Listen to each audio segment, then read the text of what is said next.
இந்த என்னோட நீங்க பயணிக்கிற இந்த தருணம் வந்து லைஃப்ல வந்து ரொம்ப முக்கியமான தருணம். என் வாழ்க்கையிலேயே நிறைய அதிதீவிரமான சேஞ்சஸ், அதிதீவிரமான வாழ்க்கையில இருக்கிற பயணத்துல இருக்கிற நான் பார்த்த ரொம்ப அற்புதமான வடிவங்கள், காட்சிகள், பயணத்தோடைய அந்த வடிவங்கள் எல்லாமே வெவ்வேறு விதமா இருக்கு.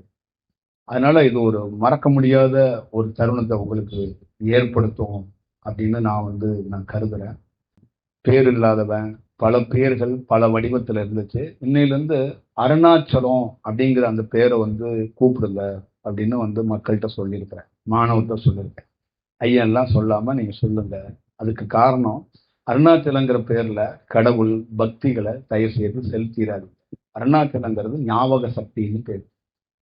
அப்ப எனக்குள்ள இருக்கிற ஞாபக சக்தி அது அருணாச்சலமா இருக்கு, அது வெட்ட வெளியா இருக்கு. அதனால அது ஒரு ஒரு ஒரு பெரிய இம்பாக்டை உங்களுக்கு ஏற்படுத்தும். ஒரு ஞாபக சக்தியை நீங்க அழைக்க போறீங்க. ஒரு உருவமா இருக்கிற ஒரு குருவை நீங்க அழைக்க போறது இல்லை.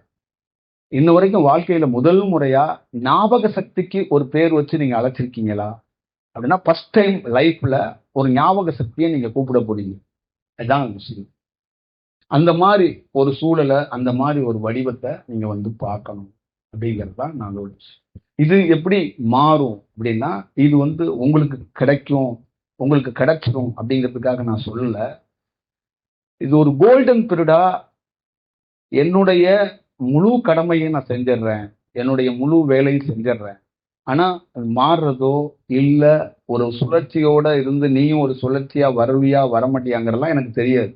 ஆனா நான் நேர்மையாக ஒரு சுழற்சியாக நான் ரொம்ப கண்ணியத்தோடு உன்னை நான் மதித்து என்னுடைய செயலை, என்னுடைய சூழலை நான் உன்கிட்ட சொல்லிடுறேன்.